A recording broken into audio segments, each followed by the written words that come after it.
To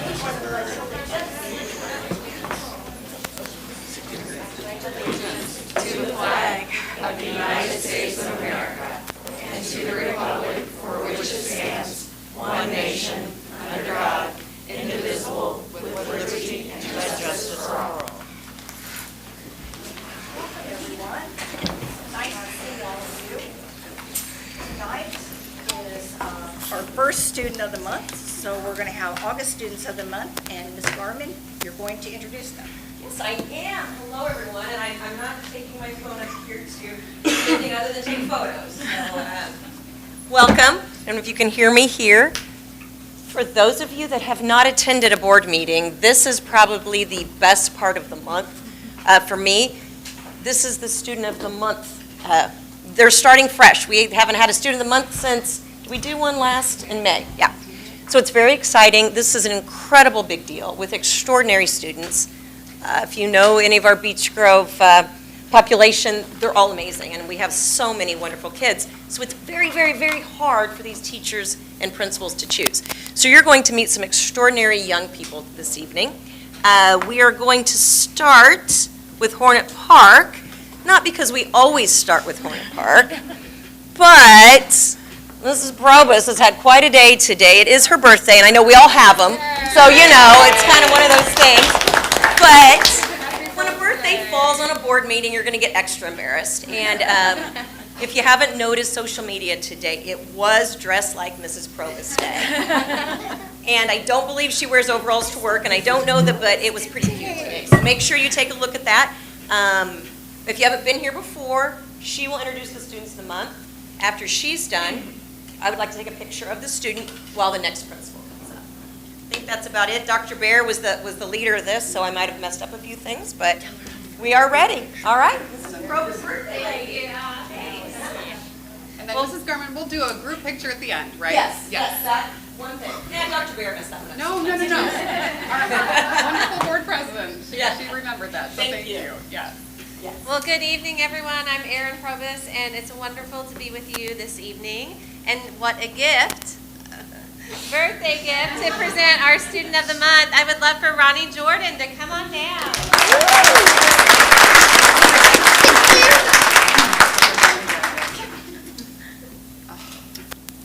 It's a two-pager, everybody. From Mrs. Mazer, she shared that I see Ronnie every afternoon at Car Rider. She's always setting a Hornet example for all students by sitting quietly, ready to go. She loves to help the teachers and hold the walkie-talkie. I do too. I love seeing her smile when she gets her name called, and she quickly lines up to go home. It's always fun to say hello to her at Car Rider, and she brightens up the room. Mrs. Cooper says, such a sweet girl, a natural leader who helps others. She's a kiddo that you can joke with, and she laughs, even when you are not that funny.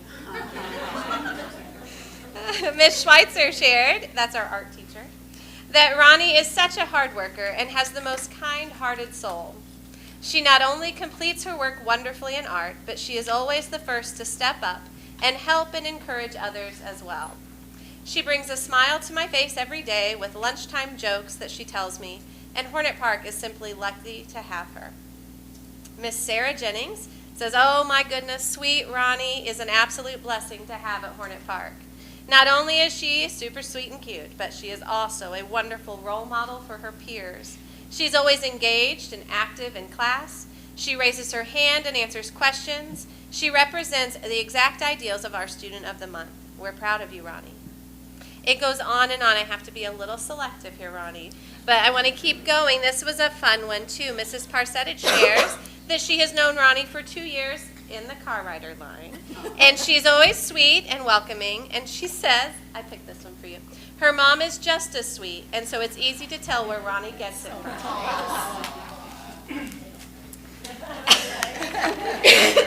Mrs. Amy Jennings shares that Ronnie is a ray of sunshine. She comes in happy, confident.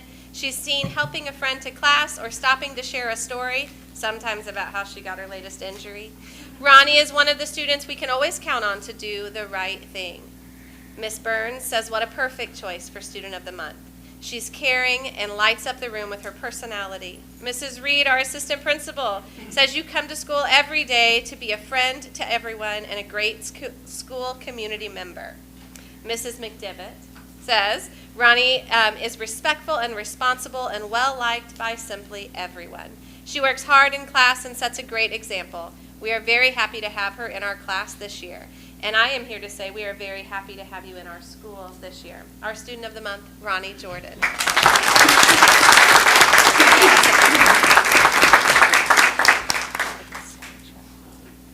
Yeah, and you get one of these. Which one's going to be yours? There we go. Thank you, everyone.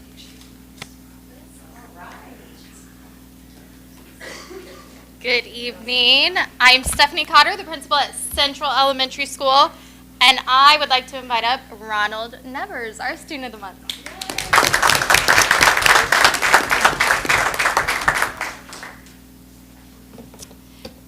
We have a Ronnie as well. We go by Ronnie here too. Pretty cool.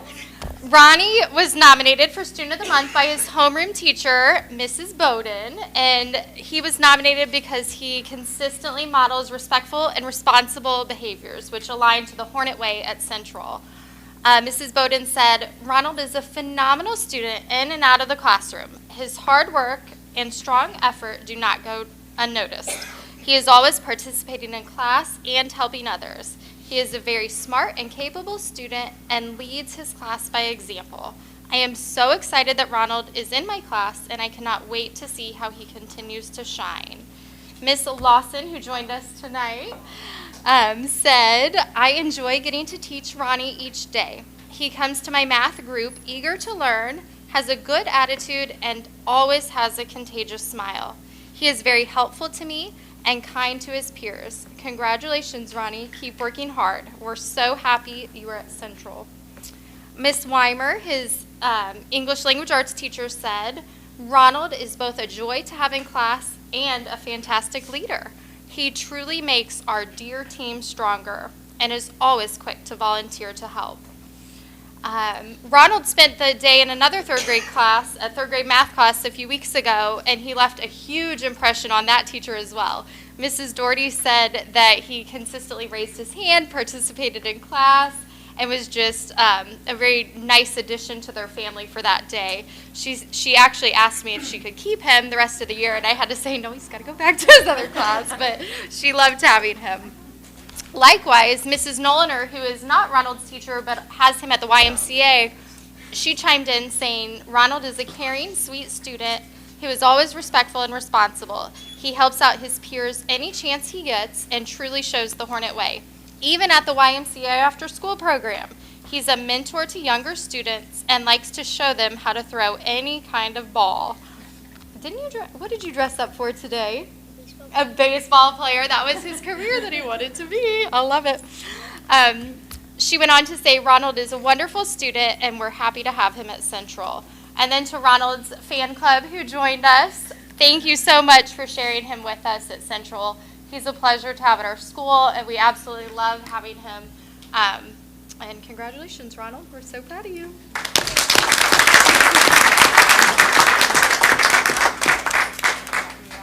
Good job. We're going to go take a picture of you.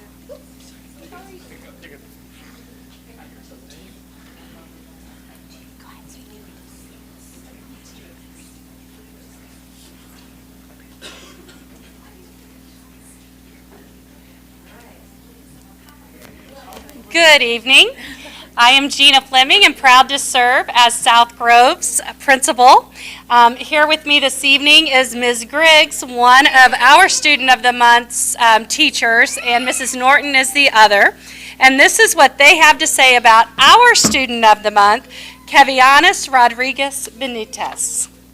Kevianis was the first person to come to mind when Mrs. Norton and Ms. Griggs thought of who truly demonstrated South Grove's core values. She is always looking for ways to help others, whether that be her teachers or her peers. She takes great pride in her work, always giving her best effort and truly striving to grow in her learning. You can always find Kevianis encouraging a classmate with kind words. When we have someone new in the classroom, you can always count on Kavianis to lend a helping hand while leading by example. She is kind, compassionate, and a wonderful example of what it means to do all things together with love. Some other teachers had some amazing things to say about our friend here as well. Here's what Coach Harlan said. Kavianis is an outstanding student that can do almost anything. Not only does she help translate Spanish for me in class, but she is also very respectful and works hard. Kavianis keeps a very busy schedule and a lot of responsibility, but that doesn't stop her. She handles it so well, which shows her true strength in her character. Mr. Duffy adds, she is always very respectful when interacting with classmates, and she really models the South Grove conversation norms when talking to her peers and teachers. I have nothing but high praise for Kavianis, and I look forward to having her in class all year. Mr. Money, our music teacher, adds, Kavianis has been an absolute joy to work with in music class. Her willingness to include all students in activities was very apparent in our storytelling unit when Kavianis made sure all students' voices were heard and that every member in her group had an instrument to play during their story. I'm so excited to see her growth over the next few years at South Grove.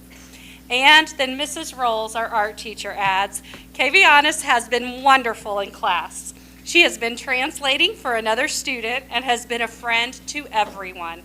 She is a hard worker, a go-getter, and a wonderful student. Such a gem in class with lots of positive energy. Clearly, Kavianis is very deserving of Student of the Month, and we thank her family and all of you as we celebrate Kavianis. Congratulations.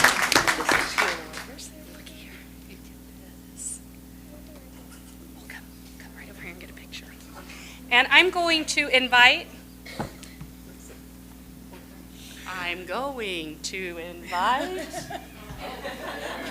Ryan Morgan.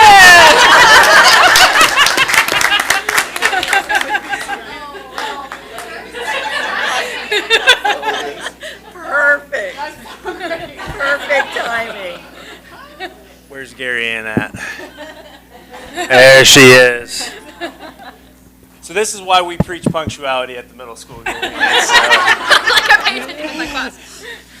All right, so Gary Ann Mullins is our Student of the Month, and what a pleasure it is to have her at our school. So we had a lot of great things that our teachers said about Gary Ann. So I'm going to start with Mrs. Vance. Mrs. Vance said, Gary Ann is a bright student and a very sweet young lady. She is a joy to have in the classroom, and she is the first to help a student if they need it. She always has a positive attitude towards anything and everything. Mr. Lamar says, one of the things I enjoy about Gary Ann is the enjoyment she gets from learning. She cannot wait for the daily labs and the challenge to challenge her own thinking and perceptions. Gary Ann is friendly, motivated, and a student that every teacher loves to have in their classroom. She is also a part of the Hornet Mentor program and is an enthusiastic participant. I look forward to teaching Gary Ann throughout the year and seeing what great things she will accomplish. Ms. Hodge says, Gary Ann is such a wonderful addition to my ELA class and our Hornet family. Her smile brightens up the classroom and the day. Her effort is evident in her writing, and her positive attitude is contagious. I look forward to watching her grow as a writer and as an individual. Ms. Richardson says, Gary Ann is a hard worker. Gary Ann is a hard worker with a great attitude. She completes her work in a timely manner, helps others, and asks questions when needed. She's ever ready with a smile and positivity. She's a joy to teach and a pleasure to have in class. And Mrs. Sutton, she had a lot to say about you. So Mrs. Sutton said, Gary Ann is such a sweet, funny, bright student who is very valued here at Beech Grove Middle School. As a teacher, when I think of the ideal student, she quickly comes to mind. Gary Ann is witty, thoughtful, likes to solve problems, and a hard worker. Anytime I come to her with constructive critiques, she takes it with a smile, works out the issue, and tries again to get it just right. I love that her mind is also bright and creative. If she has an opinion or impactful knowledge to bring to the table, she isn't scared to voice it. Her smile lights up our halls, and she is simply delightful. I really enjoy conversations with her, and her level of respect and kindness is beyond refreshing. We are beyond blessed to have Gary on as part of our Hornet family, and I'm super blessed to have had her as a part of my teaching career. We are very grateful for Ariane and all that she does for Beech Grove Middle School. So, thank you.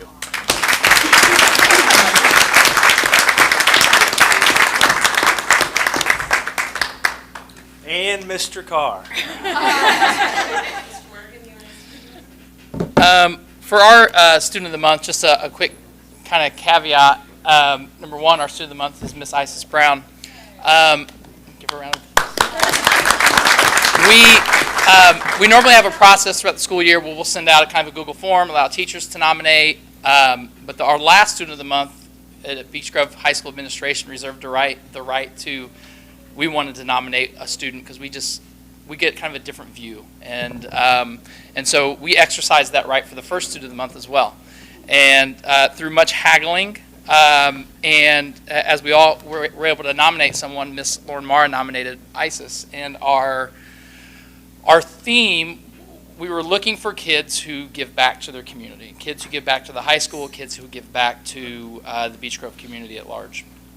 And outside of good grades, attendance, behavior, all that good stuff, Isis really rose to the top. And Miss Mara was very adamant that Isis be our Student of the Month, and she is. And so Isis has really gone all in Ryan Williams Human Social Services classes, completing several community projects, things that extend far beyond just getting a grade, as in we're really making a difference. You may have seen her at football games here recently with the Riley Dance Marathon Buckets, trying to raise money. And so she has just really gone all in for her school and the community, and we're very proud of her. And I just want to briefly read what Miss Mara wrote about you. She said, Isis Brown is a junior who is such a bright light in our school community. She is always so positive and friendly to anyone she encounters. She really came out of her shell while participating in Mr. Williams' Human Social Services class last year. She volunteered to help support the various service projects, and it was amazing to watch her quickly step into a leadership role. Her servant leadership has continued this year. She's working hard to promote the Riley Dance Marathon. Again, you may have seen her at the game. We are very lucky to have you at Beech Grove High School, and thank you for all you do. Good job, Isis.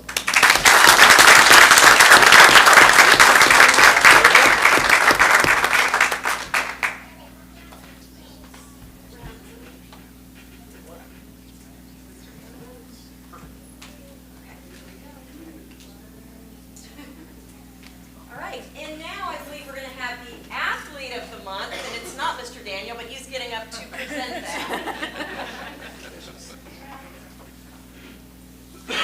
I should be appalled that my own principal didn't introduce myself. That's right, I did it for you. Hello, I'm Gary Daniel. I'm a high school athletic director, and I am here to present the Alford Insurance Athlete of the Month for August. So excited to be back here to start doing these again. I'll just do a quick introduction. If you haven't heard of Harper Moore before, get used to it. It's pretty awesome that as a freshman coming into Beech Grove High School, that she already has become Athlete of the Month. So for her recognition tonight, the coach, oh my gosh, I'm drawing a blank here, Wiltsey, nominated her for kicking off her high school playing career by scoring more goals in her first month ever playing soccer than the team scored all of last year. Harper has been a big addition to our team this year while energizing our offense and being one of the most coachable players on the team. So I'm going to have Coach Wiltsey come up with Harper and say a few more words.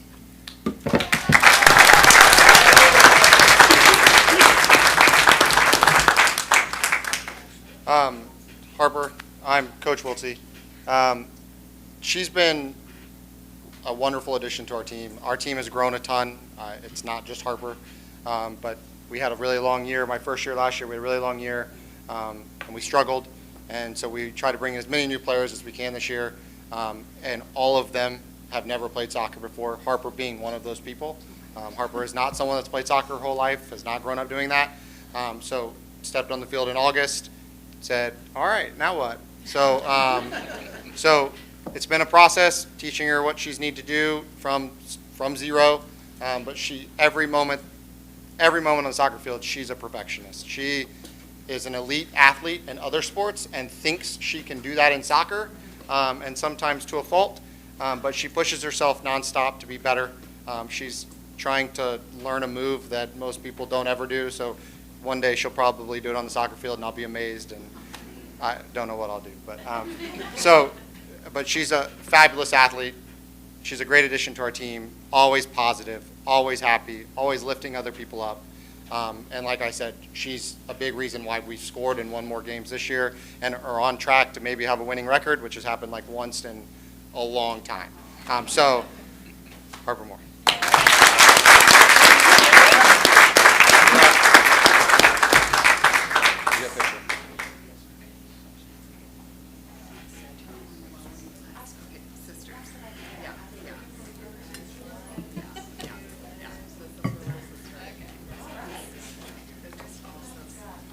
If I could get the 5 students of the month together just for a single picture, and then we'll turn it over here. So I can thank you guys just one more time, the 5 of you. Thought you were done, but you're still a star. Keep being a star. This is your time, guys. Okay. Let's see if we can, maybe we can do 2 rows. How's that? Do you want to come over here in the front? Okay, great. So you want to have right here? There we go. That's good. We'll speak just a little bit, Brittany. Okay, here we go. 1, 2, and, okay, I'm going to move you this way a tiny bit right there. Okay, here we go. We're going to do 1, 2, 3, okay. We got it. We got it.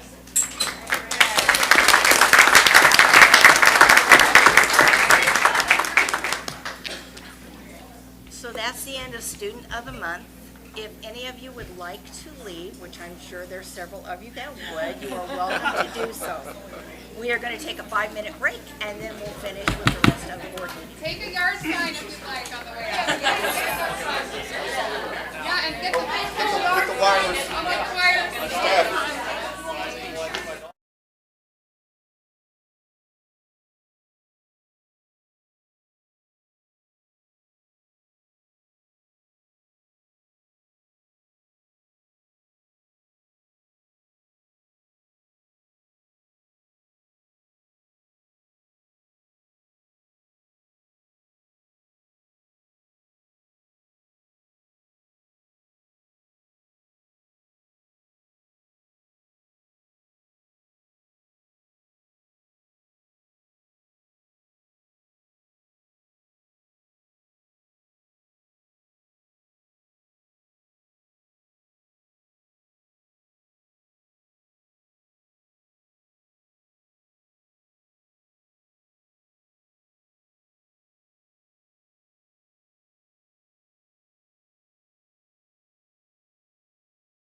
On our agenda is public comment.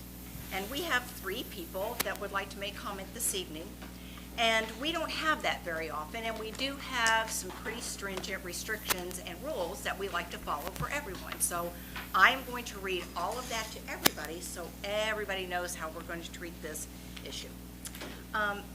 We know that the participants are going to be recognized by the presiding officer, and I will recognize all 3 of them in just a few minutes. And they will be requested to preface their comments by an announcement of their name and their address.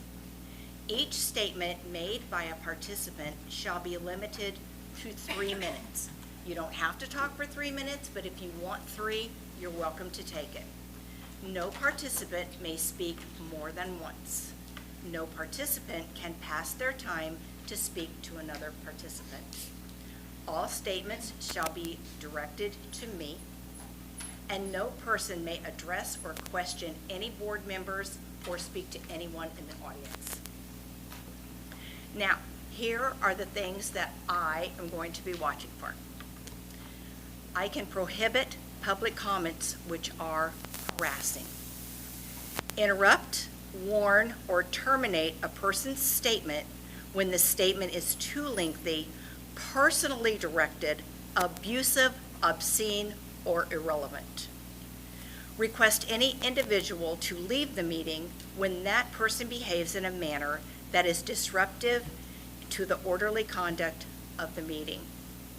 Request the assistance of law enforcement officers in the removal of a person who is willfully disruptive or when that person's behavior interferes with the orderly conduct of our meeting. We can call for a recess or an adjournment to another time when the lack of public decorum so interferes with the orderly conduct of the meeting as to warrant such action. I'm sure we won't have that. We can waive these rules with the approval of the board when necessary for the protection of privacy or the administration of the board's business. We have 3 people who are going to speak this evening, and I don't know which order you came in, but I think Mrs. Lee, did you come in last? Okay. And then Ms. Stevens, did you come in first or second? Do you know? You think you were second? And Ms. Herron, were you first? I was first. You were first? Okay, well then. No one wants to go first. Well, I can contest the vote. And I promise, we all plan to behave. My name is Kelly Herron. I live at 81 South 12th Street here in Beech Grove. I'm a proud mother of 5 children and a son who is an 11th grader here at the high school. I bring my concern to you with respect for your dedication and hard work as a school board. I believe it is our collective responsibility to ensure that every member of the board is fully committed to the well-being, growth, and development of our students. I do want you to know we've spoken to the administration, Dr. Hammock, and Sergeant Rinks about our concerns, but understand that this is not a school issue. Try not to get emotional. On Saturday, August 12th, my 16-year-old son and 2 friends left my house, located 1 block off Main Street, to go for a bike ride, as they often do. They rode around Main Street, went to the store, and went to the park. During their bike ride, they noticed that a white pickup truck was following them and recognized the people in the truck. They knew they were being recorded and that pictures were being taken. Knowing that they hadn't done anything wrong, they thought nothing of it and laughed it off. A few days later, we found out different. I ask you rhetorically, as a concerned community member, what would you do if you were in the community and thought you witnessed children making bad decisions? One could choose to respectfully talk to them about what they think they saw to seek to understand. Some could choose to talk to a store employee about their concerns or request a manager. Or terribly concerned about the behavior, one could call the police so the situation could be handled in a timely fashion in an appropriate manner. Rick Skirvin chose to do none of those things. Instead, he chose to follow these boys around town, record them riding bikes, take pictures of them on bikes, and send those pictures to the school demanding disciplinary action. For what? For being young black men? For riding bikes? Or for shopping at Walgreens on a Saturday afternoon? Ms. Herron, I'm going to ask you one thing. Please don't bring somebody's name into this, Got it. okay? I Yep, would no appreciate problem. that. Thank Yeah. you. This was unacceptable and unnecessary.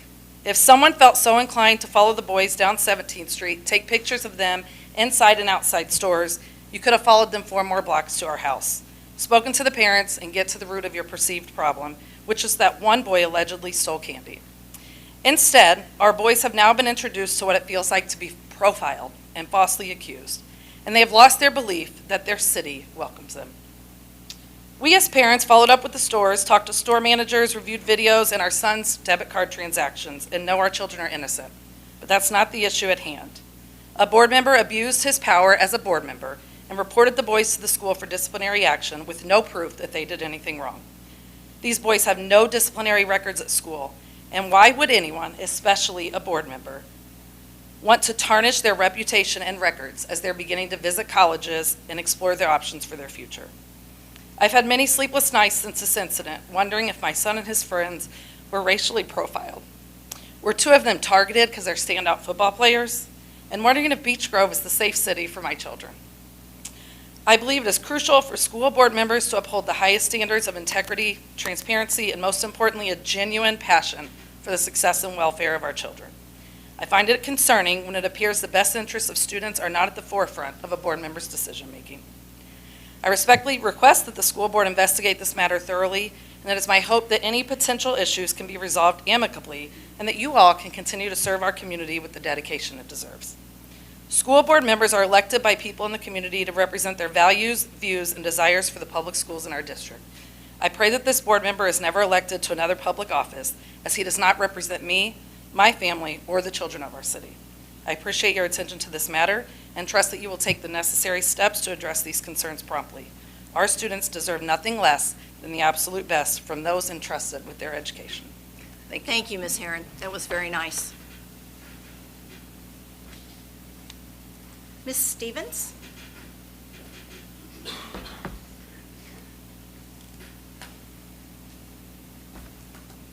Good evening. My name is Karan Stevens. I reside at 1125 East Bradbury Avenue. Oh, I'm sorry. Is her microphone on? I can't hear her. It's a microphone that catches the information. It's not a. Hello? Hello? Oh. So my name's Karan Stevens, and I reside at 1125 East Bradbury Avenue. And my son was one of the individuals that was with the other 2 ladies' sons on the day of August the 12th. And I'm very sad that this happened. I know he's innocent. My heart is broken because he is such a wonderful person. Lacey is such a role model outside of the home, wherever he's at, but he is also that at home. I know him, and I know sometimes, people think, well, you can't say what your kid will do, what you couldn't do. I know him, and he would not do anything. He didn't do anything. He's not worried about anything, but I worry. So now I'm like, now he's trying to get his license. Are people going to remember his name and be like, if he gets stopped, oh, he's the one that give him a hard time. But these are things, he's like, Mom, but these are things that I'm worried about. And I'm not trying to scare him, but I'm just like, only thing, he's like, why did they say that? Why did they do that? A lot of people, his principal, his principal now. Lacey's been nominated for Student of the Month for so long. You have to talk to me. Oh, I'm sorry. You can't talk to everybody else. I'm sorry. I apologize. But all I'm saying is that we don't do this to his reputation. This is not him. People are asking questions. Hey, we heard about what happened, and it's like, what did you hear? Like, how are they saying? What did they say, actually happened and things like that. I don't want him to have to experience that. Lacey's, I just don't want him to have to go through that. And I just want, whoever accused him or whatever, they need to apologize. This isn't right. And this, I don't want this to happen to someone else's child. So that's what I have to say. Thank you, Mrs. Stevens. Appreciate it. Mrs. Lee.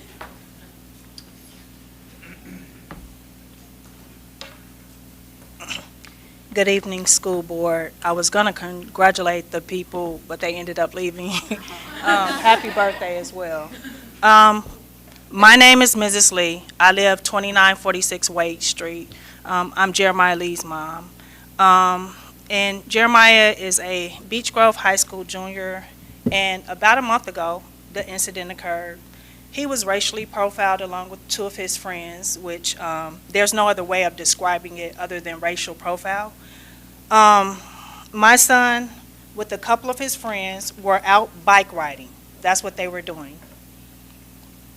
During this bike ride, my son and his friends went to local stores. I think they went to CVS, Walgreens, and there's a ice cream shop up here. And at some point in time, my son purchased candy. I know he purchased candy because there was a debit card transaction for the purchase of candy.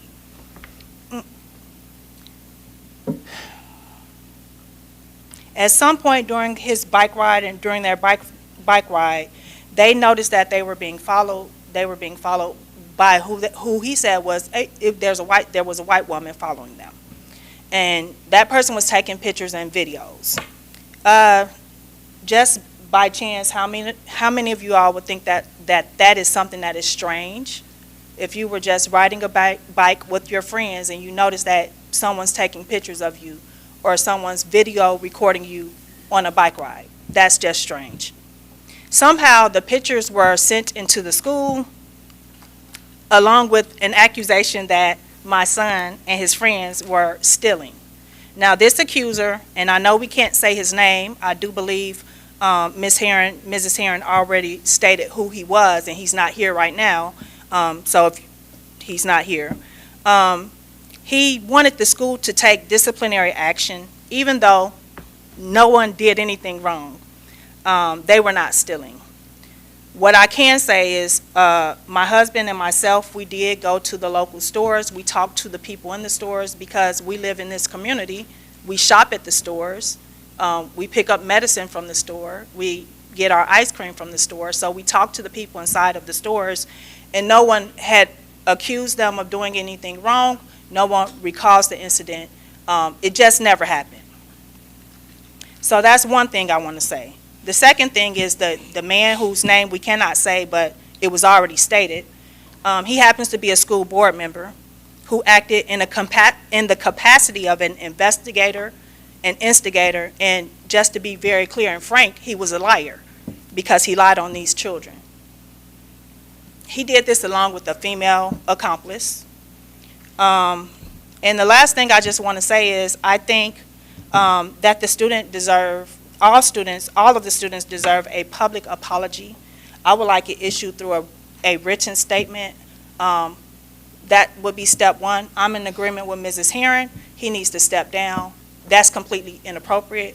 I don't know if you want him to represent you all, but I definitely don't want him to represent my student. That's all I have for you. So thank you for your time. But just for context, I need you all to think of these names. Central Park 5, falsely accused. Emmett Till, falsely accused. Trayvon Martin, falsely accused. George Floyd. Thank you. Want to take a break? Okay. Ladies, if you'd like to stay for the rest of the meeting, you're more than welcome. And if you feel like you'd like to leave, you're more than welcome to do that as well. So now our principals and our instructional coaches are going to do a presentation on iLearn, iReady, and the assessment update. So I'm going to jump in and get us started on that, guys.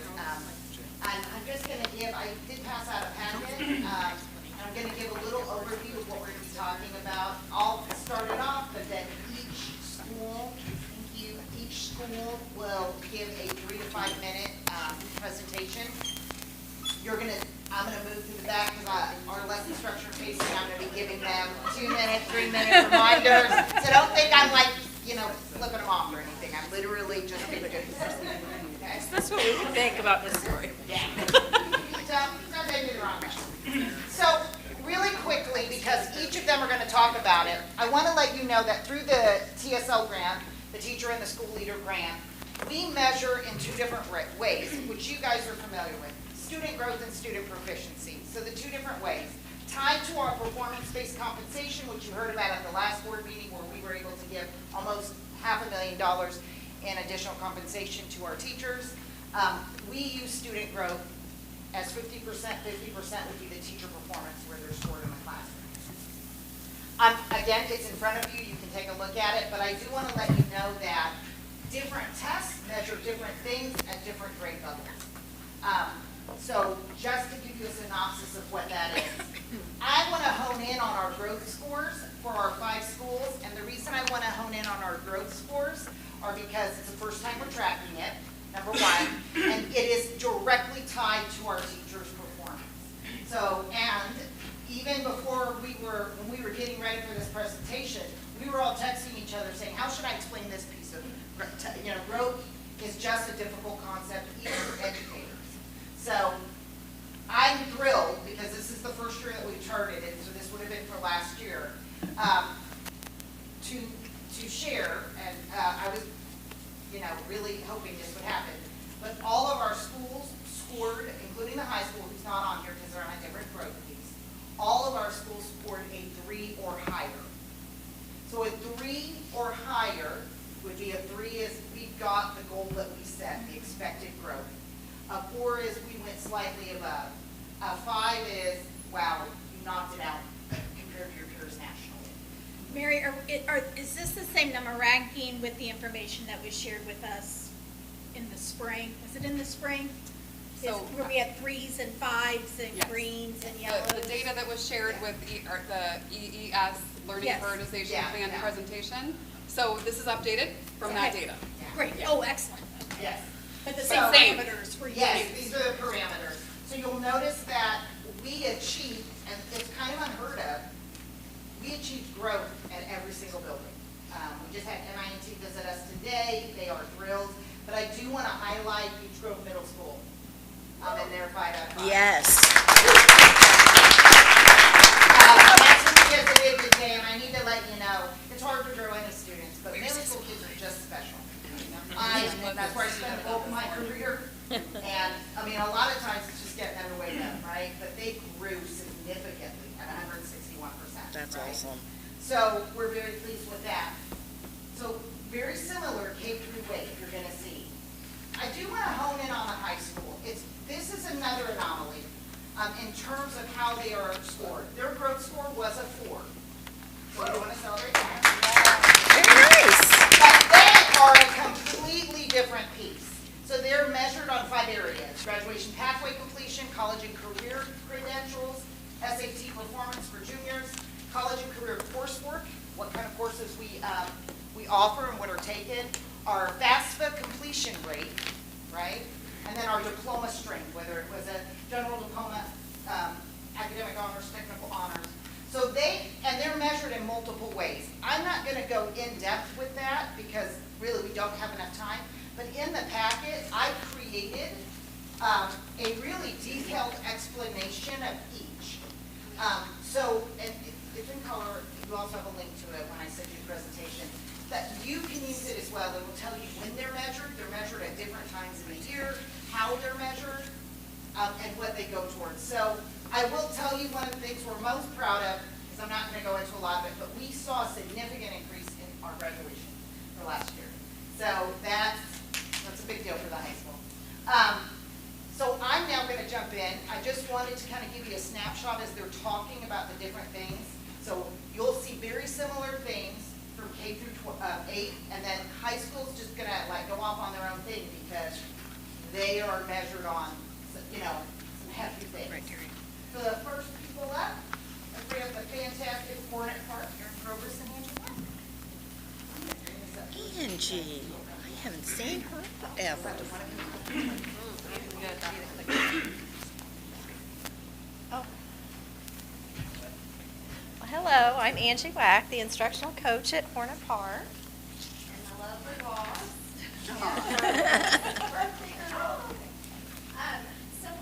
I'll just go right through.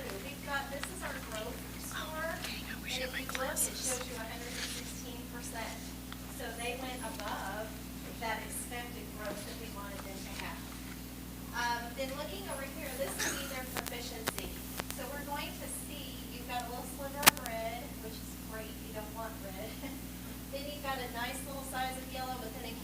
chunk of green. And you'll see there's also a shaded green that's at the end. What it is, the red is where they are actually 2 to 3 grade levels behind. The yellow would be 1 grade level behind, and then the green, either shade of the green, would be either on grade level or above grade level. So you can see that we ended up with 72, it looks like, percent in green. So we did a good job by the end of the year, coming from only 10%. So we started the year with 10% in green. So it was quite a jump for us. It was based on 22-23 school year? Correct. Yeah. Yes, that was reading. Now we're going to look at math. And math, we had growth. We had 121%. So again, they're above where that expected growth was for us. Then if you look at the proficiency growth, we had nobody in red at the end of the year, which is fantastic. We had 34% in yellow, which represents 1 grade level behind. And then the rest of them are all in green, which are 66% in green, which coming from 9% at the beginning of the year. So we moved several kids into that green zone. That's great. By the end. Well, thank you, Angie. So what we do then is we look at that information from last year, and there are things we want to celebrate, but there are also challenges we want to face head on. We want to be scoring up there with our middle school peers in the 160. So our goals for this year, in reading, we want to move their proficiency, so the kids that are in that green zone, that means performing at grade level, from 11% here at the start of the school year to 80% by the end of the school year. And that's a big jump, but this, we just showed you that last year we moved in reading from 10, so then in the winter we were at 38, and in the spring we were 72. So we can go another 8%. We want to get to at least 80% in reading. And in math, similarly, we want to go from 6% this year that are in the green up to 80%. And we believe that's possible again because if we look at what Andrew just shared, we went 9, 34, 66 last year, so we're going to move up to 80 this school year. Then on the other end, Mary talked about proficiency and growth. With regards to growth, we want to have greater than 100% of our typical growth. So that 100% is that year's growth. And in reading, we were at 116, I think, and in math, 121. This year, you'll notice we want to go from 116 last year to 161 this year. And in math, 121 to 161. Wow. And that's because a score of a 3 is like 80 something to 120. Then a 4 goes up to 160. 161 gets you to a 5. So those are our goals for this coming year. Like the Price is Right. Yes. I had a picture of. Did you really? Oh my goodness.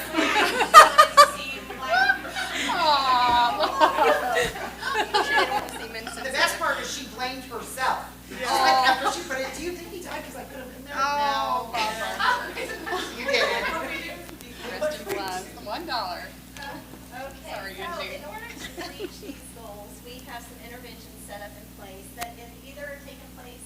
Last year, we started with professional development, or they're currently taking place, or things that are going to happen here in the future. So science of reading, explicit instruction, those were 2 big ones last year for us with professional development. We've done a lot of research. We've paired up with Marion University with a professor, Karen Betts, who came in and gave us a lot of instruction in professional development ourselves, to be able to then in turn take it back to our ILT team and then back to the staff. So we've done a lot of past research in learning how that's going to really increase our phonics scores, which then in turn spiral into our reading abilities. U-Fly Phonics, that's a University of Florida program that we also did last year. We did a pilot program on that and had a couple of classrooms trying it out, and it was incredible the amount of growth that those children had from having this program implemented. So we decided to adopt it, and that's what we're using this year. And that's our current professional development that we're doing with the staff at the University of Florida Phonics program. Coming up, we'll be starting our small group instruction for professional development, which should really begin to make a big difference for us in our growth. Whole group instruction is wonderful. It's on-level instruction for the kids, but there's kids that are always above and below that on-level range, and that's what the small group is going to really hone in on.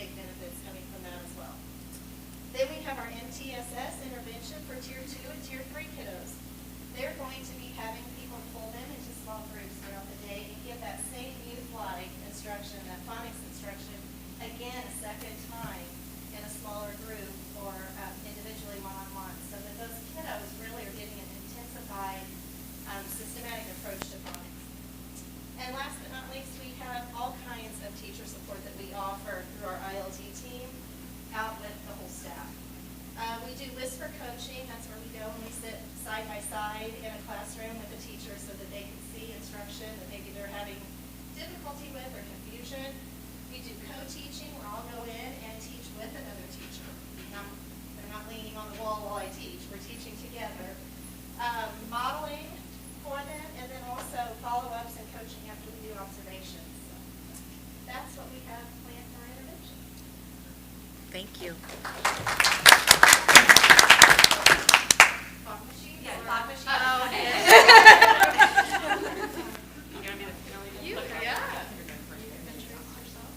I'm Crystal Major, the instructional coach, and this is the amazing Stephanie Potter. All right, so let's get right to the data. Thank you, Angie, for kind of doing the legwork of explaining what this data represents. So looking at our iReady reading, we had 118%, so that's a little bit above that average of expected. And then we had a lot of movement over here, going from 25% being on grade level to 54%, so we're making sure that we're moving that mark. Looking now at our iReady math data, 104%, so just a little bit above expected, hoping that we're going to, see what maybe with that this year.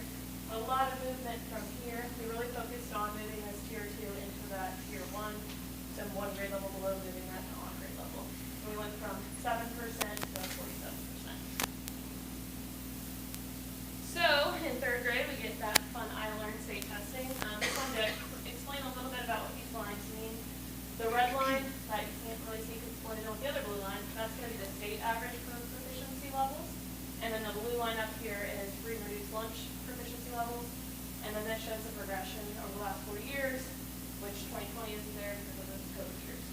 So very, very close in math, which reaching that state level average. And then Stephanie? Yeah, so I wanted to bring in this graph because it's iRead, it's our historical iRead data. And last year, you might recall me saying that we were going to be 4th in Marion County. Unfortunately, we fell short of that mark. I did throw a little pity party for myself, but after I got over that, I said, let's look at this, let's look at the numbers.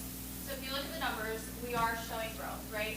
2.2% increase, we got higher, whereas the state only increased by 0.3 tenths of a point. So we're headed in the right direction. Unfortunately, we didn't take over Decatur, but we got pretty close. So our goals were to be 4th last year, to be 3rd this year. And I really, truly believe that we're headed in the right direction. We've got a lot of interventions in place that we're going to talk about on the next slides. We have staff retention. I'm going to say it again, 100% retention. That is so key. I think when you start to see staff that stay and that are committed and taken care of by you all, by us, they're gonna be able to produce results, and that's where we are. Look at the middle school; they haven't had much turnover. Look at Hornet Park. When you start to see the staff that are staying with us, they're in it to win it. And as you know, our motto at Central this year is "Together we can be the change," and so that's what's going to happen. So next year, you're going to see us take over Decatur. That's right. And we also have staff that have left us and they came back because we're boomerang. All right, so I'm not going to go through and read each of the goals, but I kind of want to talk a little bit about how we established them as an ILP. So what we did is we looked at our iLearn data proficiency, and we also compared that to our iReady. iReady measures the growth, whereas iLearn measures proficiency. In iReady this year, we focused on the stretch growth. So in that data, we were looking at the typical. The stretch is a more ambitious goal that puts them on a quicker path towards proficiency. So all of these goals are moving those tier 2, those one grade level behind, making sure that these are stretch growth, and then moving them to proficiency, which will be on grade level. So then some of the interventions that we're doing. So we are super excited to have Amplify. That's our high quality reading curriculum aligned to the science of reading. Once we got the materials, the teachers just went hands in and they started teaching, and we've been doing walkthroughs and they have been loving it. We had a curriculum meeting Wednesday to kind of catch up and see where everyone's at with that. We're also always focusing on strengthening that tier 1 instruction through intentional coaching. We've done a lot of work in ILP, making sure that we're providing that high quality coaching. Also in cluster, we're wrapping up cycle 1, which was focused on instructional planning, so making sure teachers are making those instructional decisions that's going to best maximize student achievement. And Stephanie, do you want to talk about your baby, your intervention schedule? Yes, absolutely. Before I do that, really quickly, I just want to explain the difference here between iRead and iLearn, because you'll look at these numbers and you'll see 85% for iRead, but iLearn is only 36%. We're being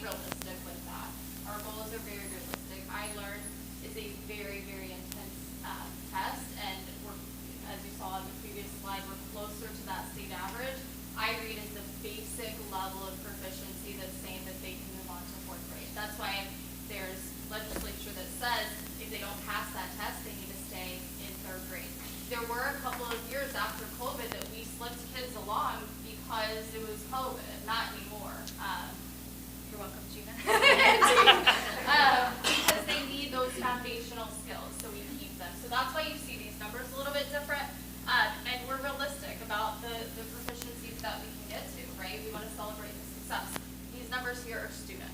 So that represents the number of kids that we are going to move.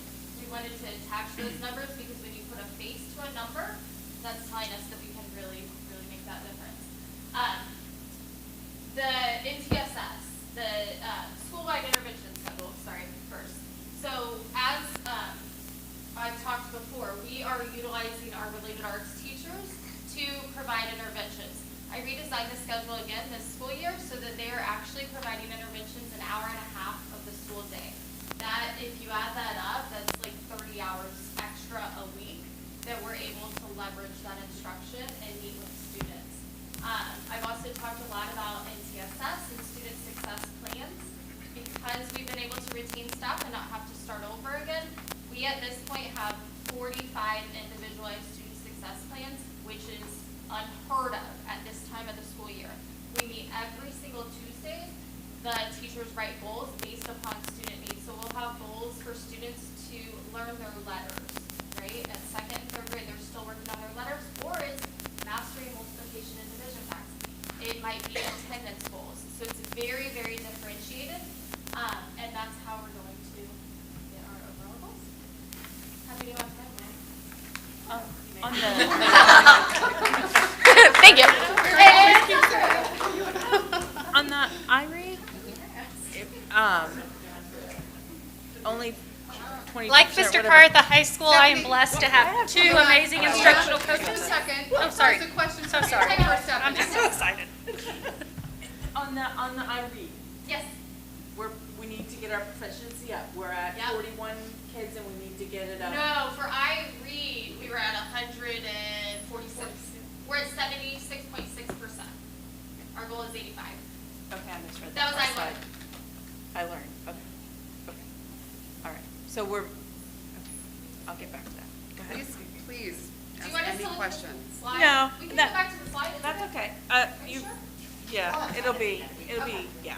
I don't want to hold something. Another question, Yeah? I'm sorry. Could you explain why, what is contained in iLearn? Because we split out math and reading. What is in iLearn that makes it so much more difficult? They have to read a lot. It's labor-intensive text, and it's just, Is it like more of a comprehensive it is, test? and Okay. they have to respond to text, they have to write their answers, and they're typing it, and for our kids that can barely read, to read a passage and then have to respond to it and type out these answers, like I just said, we're working on letters and sounds with some kids, and then they're expected to take these 2-hour tests. It's just, the state averages are in the 40%. Yeah, So, and it's important to remember that even the Department of Ed is recognizing that these are not great tests. So I'm just gonna share this, but probably because they got a 5 in growth, and probably because they saw such significant growth in iLearn. But they selected the middle school to pilot the new upcoming test. So they're actually, they have to take the iLearn, but then the Department of Ed, it's a pretty invasive process. They're gonna come in, bring their own computers, and they are going, the middle school is going, they know, I'm not surprising them. They are going in, they're gonna be a practice school. It's the first time a Beechcroft school has ever had the opportunity to do this. So the state knows, they're trying to make a change, and one of our schools was selected to be able to have early access to the content. So we, on a growth test, we're assessing the individual child, comparing the child to themselves. On an iLearn test with this proficiency, we are assessing the child on their understanding of a standard. So, and that way, you're gonna look at it differently. But historically, no, we're in really good company. Nobody's performing well on iLearn, and the state recognizes it, and they're reviewing it. Okay, now I have another question. I think I'm going to be devil's advocate here. And I know we can only hold so many kids back. You just can't hold everybody back. But is it fair to take kids up to the next level when they don't even know their letters? Is that fair to them?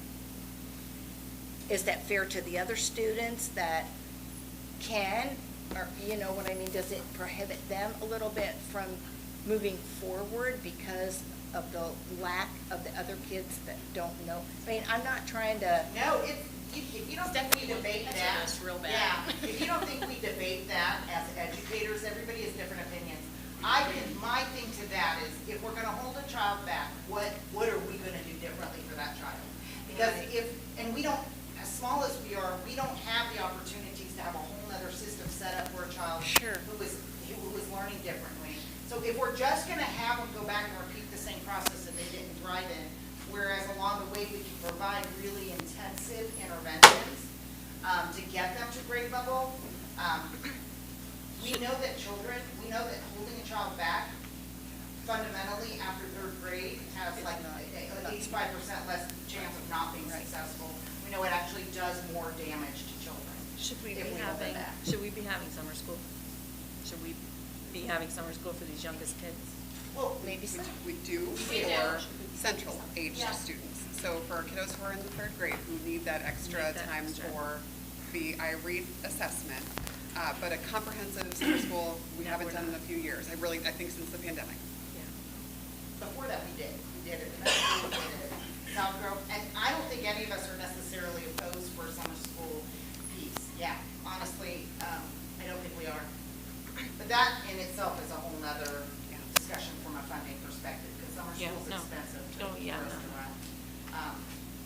But we will keep you updated on, I'm very excited, they're not, but I'm super excited that we got a school selected by the Indiana Department of Ed to pilot it. I'm definitely gonna talk to them while they're there and kind of see what they're doing, and make friends with people as they come in. So that we will keep you updated on. It's a big deal for us to get selected. Can So I ask when Lori another was like, question? oh, bummer, we got accepted, I was like, well, I'm, you're wrong. I'm sorry. I have a couple more questions. I have another question. I'm so sorry. We'll be here till midnight. I'm sorry.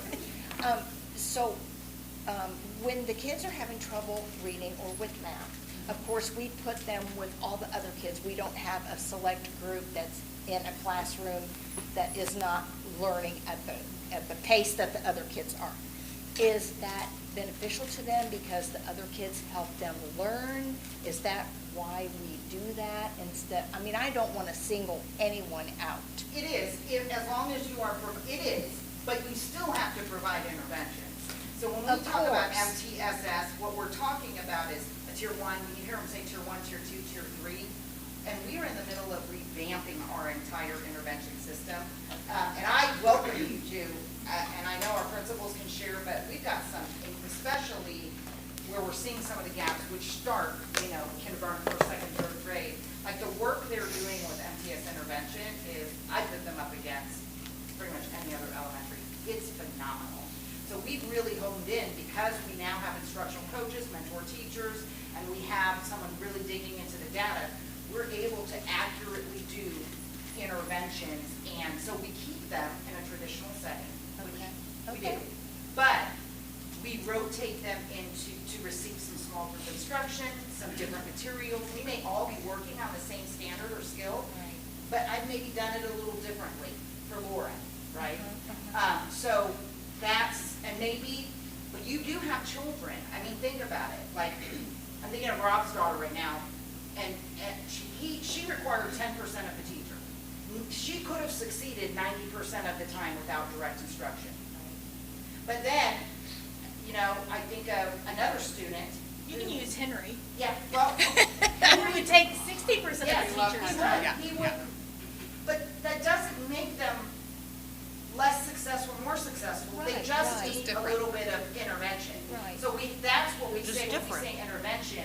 We do tier 1, 2s, and 3s. Right. So like it would actually be detrimental for Rob's daughter to follow this. If she doesn't need 60% instruction time, she's going to get irritated and disengaged. Right. So that's what they're doing.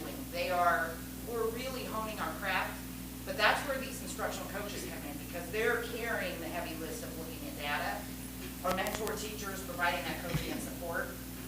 Last year was our first year of implementation, and I cannot stress enough what a big deal it is that we scored growth, 3s for growth across the district, guys. I can't stress that enough. It's a huge deal. And now, of course, they're not happy. They want to all be fine. Of course. Well, something these numbers aren't showing us, though, is they aren't showing us the percentage of kids that truly don't know their letters and can't read. Right, right. We're seeing blocks of things, but we Right. don't don't know exactly what the challenges are within that block of kids that are yellow, or that block of kids We that do. are. Well, you know that, but you're not showing that to us, so. That would take a long, long time. I mean, But, the problem is the kids, is that all the kids but the kids in red know their letters and are working on sight words and things like that, because they missed that because Right. kindergarten and first grade were COVID years and their parents were supposedly teaching them at home.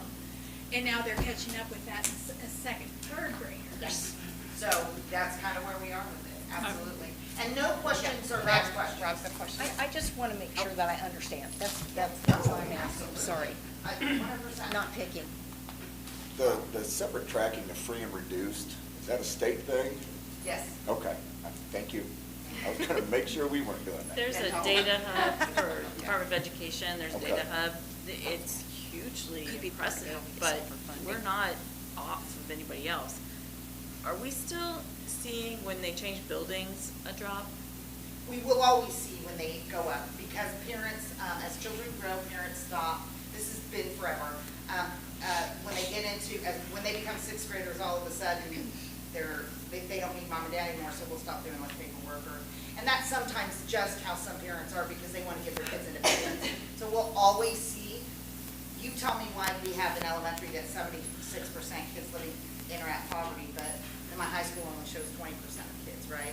So. Oh, no, I wasn't talking about the. Oh. I'm sorry, I misspoke. We had talked one time about aligning our buildings more so they didn't, in the younger years, change as often. Do we recall that? And so I was noticing the Hornet Park is doing great, and then they drop off a little bit when they go to Central.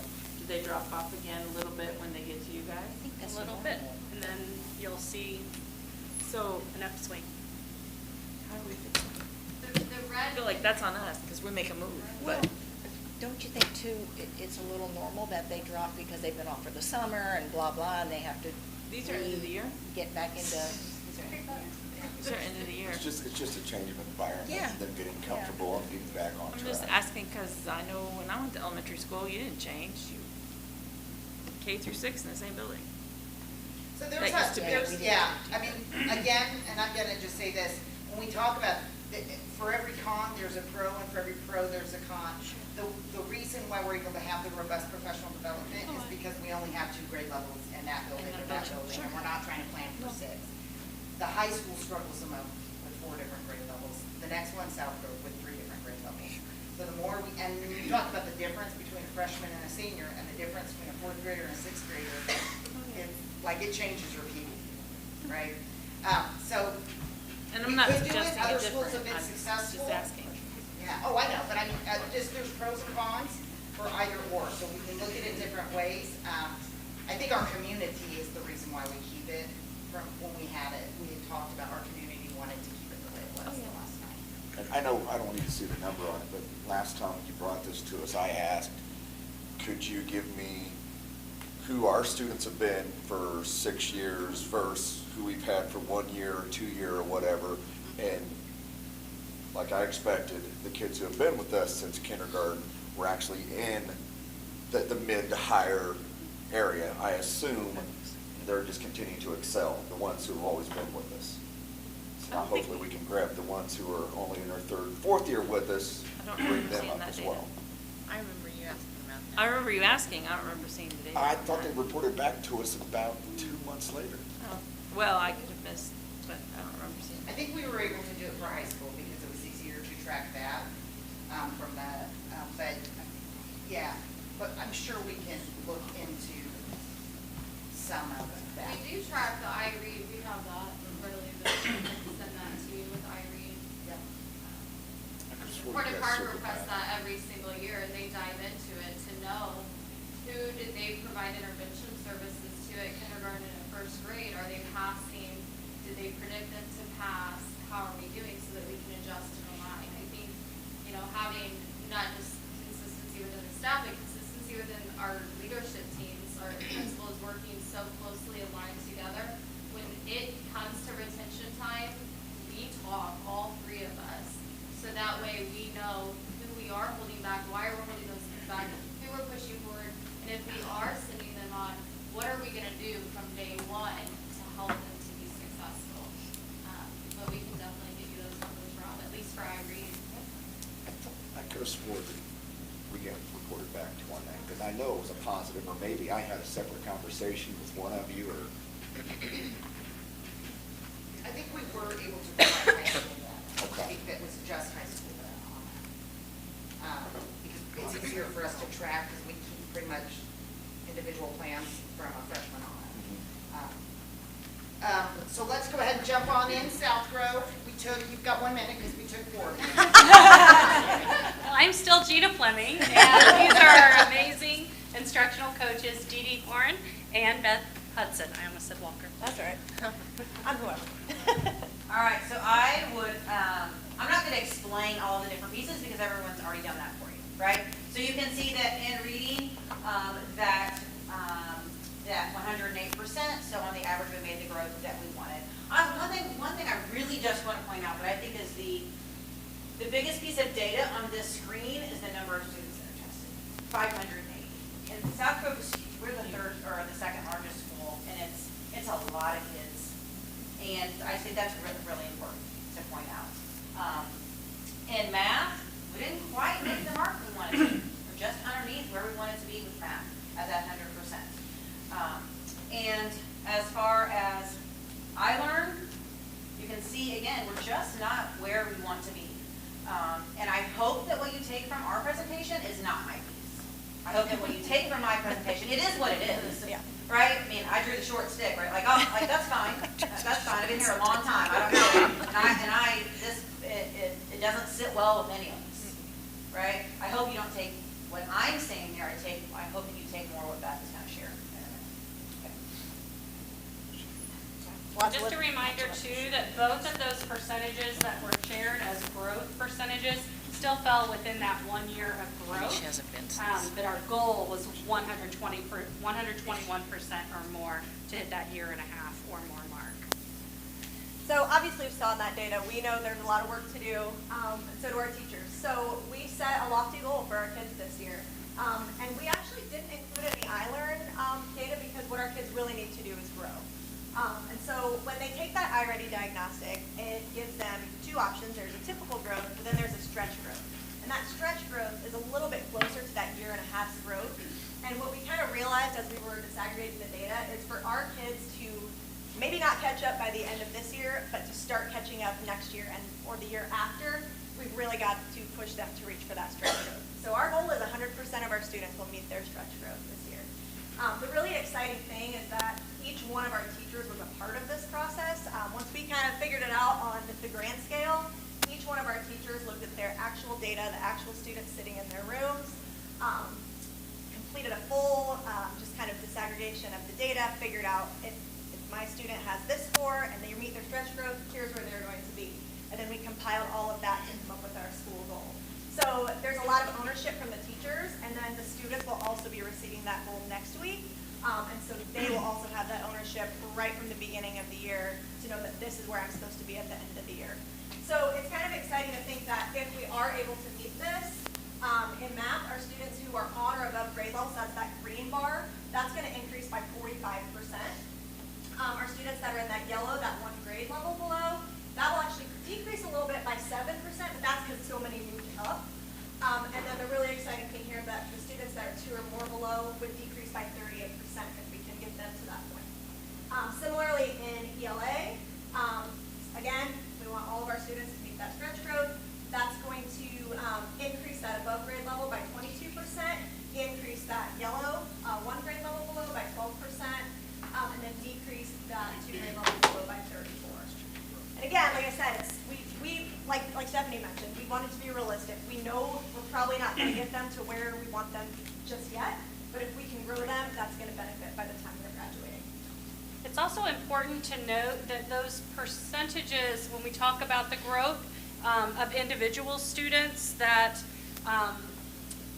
when we talk about meeting their stretch growth, that does not necessarily mean they will grow 1.5 years. It depends on where they fell within their given range, and then where they would fall at the end of the year meeting that. So for some students, we'd really want them to move beyond that stretch growth to be able to achieve that 1.5 years growth. And that's why those numbers look considerably different from one another. All right, so here's what we're doing about it. Some initiatives we have this year. The first thing, and Gina did share in her board update, there is like a chart that kind of outlines our entire plan for the whole year and how we want to go about making this all a reality. So we're starting right now in our clusters by developing collective teacher efficacy around a student-centered classroom environment. So trying to really build that culture and climate piece and just kind of really improve that to make our schools and our classrooms where kids want to be. We're really excited about implementing the science and reading curriculum. I think that's been a huge missing piece for us for a long time. And so just already, the rigor of what we're seeing our students do, the writing they're doing, the conversations they're involved in right now. It's a lot for them, but I think it's going to pay dividends, especially as we see this program year after year, kind of as the students are coming up to us. Another thing we're doing that's really exciting is we are piloting an inclusion model in our classrooms this year. So our teachers of exceptional learners, instead of pulling out students who are struggling, they are pushing into classrooms. And those teachers are then kind of working together to provide equitable education for all the kids in that room. So it's not necessarily just the exceptional learner teachers coming in and just working with students who have disability. They're working with whoever is struggling on specific skills. So we're really hoping that kind of seeing that method and having those two teachers working together in the classrooms is really going to reap some benefits for us in that growth area as well. We're going to continue to strengthen that Tier 1 instruction, so that on-grade level instruction that all our students are getting. And that's going to happen through professional development in our clusters. This year, now that our teachers kind of know what everything is supposed to look like and how cluster works, we're going to be able to start differentiating that because, as Mary mentioned, 4th graders and 6th graders are really different, and math and reading and related arts and all those things just have a lot of different needs, especially as the kids get older. So we are going to have some separate cluster times where one group might be with me, one group might meet with Dee Dee, Gina might lead some, and so we're really hoping that will provide a more targeted professional development experiences for our teachers that we can take back and implement in the classroom. Is there anything I forgot? I know I went over, sorry. Can you click the next slide? Oh, yeah. Sorry. And then here comes the middle school. So really, I'm only coming up to introduce Mrs. Keller, who you all know. And Mrs. Keller, I call her our DSDer, which is get stuff doneer. I just get out of the way. So she's going to talk to you about kind of our data and what all we're doing in middle school. So thank you, guys. All right, so similar to what you've seen already, this is the iReady data. So this is for reading. In reading, we grew 178%, which is phenomenal. Our reds, the goal was to shrink our reds, which we did. I mean, it still is pretty big, but we did shrink them. And then our goal was to grow our greens, which we did. We started at the beginning of the year at 27%, and we ended up with, what is that, 41%? So we grew considerably. So overall, we had a growth of 178%, which is amazing. And I'll talk a little bit about that, why we think that happened in a bit. And then in math, we grew 146%. So again, our goal was to shrink our reds and to grow our greens, and we did that. So really targeting kids, moving them along, and just helping them get to where they need to be. So these are our iLearn results. So as you can see here for overall for our school, we were at 37.9%. For both 7th and 8th grade, I guess it gets averaged out because that's just for the school. And the average for the state is 37.9%. So we hit the average, which we were super, super excited about. Math, we're not quite there yet, but we are growing. So, as you can see, the state average is low. And as I mentioned, the test is not good. And Mr. Morgan and I were talking over there. They have sample items, so you're asking about what the questions are. We can certainly send you sample questions so that you have an idea of what kinds of things the kids are asking. I remember being in middle school when they first brought out the Step test years ago, and it was a basic competency test, and you could just breeze through it. That is not the case anymore, not even close to being the case.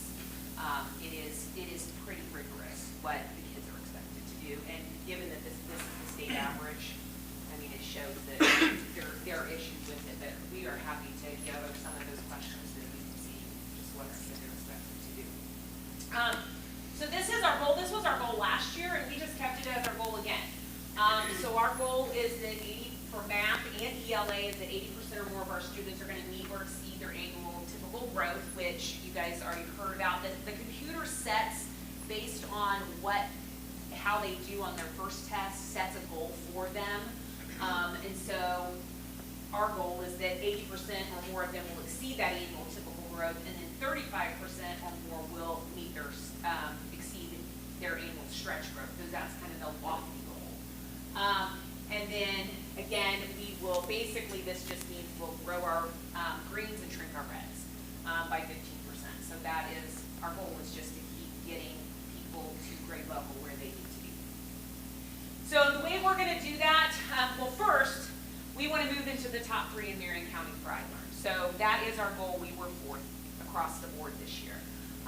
So, years ago, we competed with Speedway to be the top in Marion County. I mean, I would love to see that happen before I retire. I don't know that realistically we'll get there in the next however many years. 75. Never retiring. But we really, really think we can get into the top 3. And our goal is to do that next year. Fingers crossed that we can do that.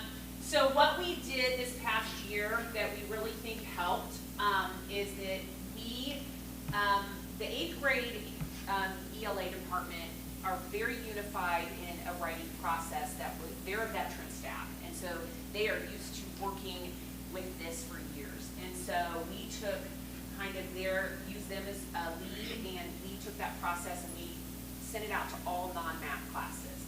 So we took our cluster time and we spent weeks developing this, putting this into our cluster, our professional development, and we are implementing this in all our classes. Did that last year, we're doing it again this year. It really helps not only develop the writing process, but the thinking process, and starts to elevate them to where they need to be for iLearn, but also helps that thinking on the iReady test. In addition to that, we did, when we were rolling out the writing part for ELA, we separated out the math teachers and we worked on strategies for them. We are continuing to work on strategies this year for them by developing a mathematical writing process. We started field testing that this week. We hope to be done in the next 4 weeks so that all of the math teachers will implement that, and then eventually we'll work that into science classes and wellness classes and things like that, so that we'll be targeting math just as we were doing ELA last year. The other thing that we noticed, not only last year, but this year when we looked at our iReady results, is that the informational text is terrible. Our kids cannot comprehend informational text. That's things like social studies, science, anything that's not literature, not non-fiction or fiction type reading. So now that's our next target. So we really are going to have 3 big things that we're working on this year. So we're getting ready to field test that in some other classes. Maybe this week I'm having a meeting with some of the teachers tomorrow, so they're not going to like me.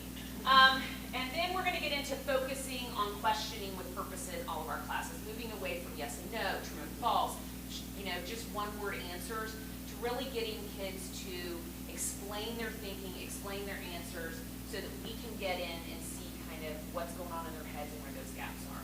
So, I don't know how I did all time. I tried to talk fast so I could get through it all. Great. Okay. High school. You're coming over?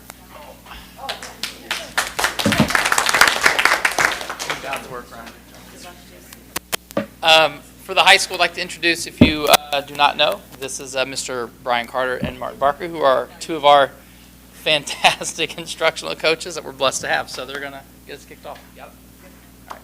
So as Mary kind of explained, we are, you may have forgotten, it's been a minute, but we are measured in a variety of different ways than what you've seen in all the these prior slides. So our goal is to kind of give you kind of just an overview of what that means. So I've got the left, Martin's got the right. So graduation pathway completion, I won't read all this to you, but we want to show off the growth that we're seeing. We're seeing, we're up to about 80, just over 80% in graduation pathway completion.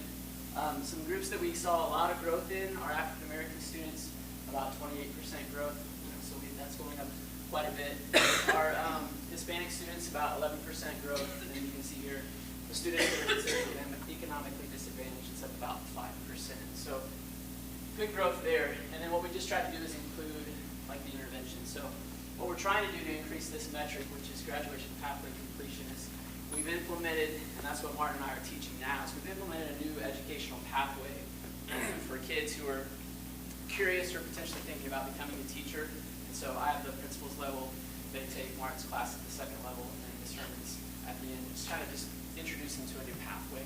And we've also got, like was mentioned in some of our student of the months, we have a human social services pathway. We're really getting kids like outside of the building and have impact that way. So that's the pathway completion side. And for SAT performance, we saw a 1% increase on students who passed both of those benchmarks for ELA and for math. We also saw in our multilingual learners 16.67 points on their average scores increase there. So for a population where standardized tests should be pretty challenging for them, we saw a good increase there. So we were excited to see that. And to increase this metric even more, we're really implementing professional development that works on moving the rigor of our coursework to more align with the SAT and to the standards that Indiana gives us in order to push our kids to that level so that they're more prepared for that SAT as well. And then we get into the college and career coursework. So we offer a lot of different ways via C9 and then here in this building for kids to explore pathways. Similar to what you saw in the last slide, but really just for those who maybe aren't sure about college yet, like how do we explore different career options? And so a lot of certifications. Just a quick story. I had a student, and Martin heard this, through C9, just came up to me today, and I printed out some stuff for her for an application. She just got hired as a firefighter. She hasn't even graduated high school yet, which was pretty cool. So sharing that story was fun to hear. We offer a wide variety of AP and dual credit courses across a bunch of different content areas, and then we offer honors and college prep sections in our English courses as well. So to give you a little more information about AP and dual credit, first I want to highlight that 2 of our students were actually honored by the College Board with awards for their performance on either AP exams, SAT, their GPA. So really honoring those kids. Here in our building we had 2. We had 26 kids pass AP exams, 78 students who took some of our dual credit opportunities last year. And like Brian said, we have even more opportunities this year. So lots of kids taking advantage of these AP and dual credits, which we did some math earlier this year, and we both teach a dual credit course. And if they take all 3 courses in our pathway, our students can save over $12,000 in credits. So it's a really good opportunity for our students to get into these courses, get some credits, or even just get that opportunity to experience whatever it looks like for college. So we've added lots of those dual credit options like arts through UND, and we're working in cluster to provide professional development again that will help those teachers in AP and dual credit courses really move up to their practice there. We do have some younger teachers teaching AP and dual credit, so that comes with a little bit of a challenge, but I think we have the systems in place to really support them so they can help grow our kids. One of the final 2 is with diploma strength. So we have several different types of diplomas, but most of our kids are graduating with a score of 40. We do have a decent percentage of academic honors. We have general diplomas, and then a small percentage of our kids are on that certificate track, just life skills, and just a variety of different diploma options for them. And then for FAFSA completion, we're sitting at about 37.8% as of right now. That is reflective of the number of students that we see going to a 2-year or 4-year degree. So it's not a surprise that it's that low. But we do have a new position with Ms. Bankman focusing on getting us to as close to 100% of that state requirement that we can get with either students filling out the FAFSA, so going out, filling out that application, or filing a waiver if they're not interested in any post-secondary institutions. They can file a waiver, and that counts towards our 100% as well. So with her position and with us really honing in on that this year, we're hoping that we can get that number way in. Okay, thanks, Martin. Brian. So what we've attempted to do is kind of boil down all of this data into some very practical and functional school goals, not for just us as a staff, but for our kids. We have, at the high school, we have the very unique challenge that they don't have 5, 6, 7 years left. In 5, 6, 7 years, they're at, they're at Kroger with us, shopping. They're there. So, as we get kids who may not be up to grade level, like that's quite okay.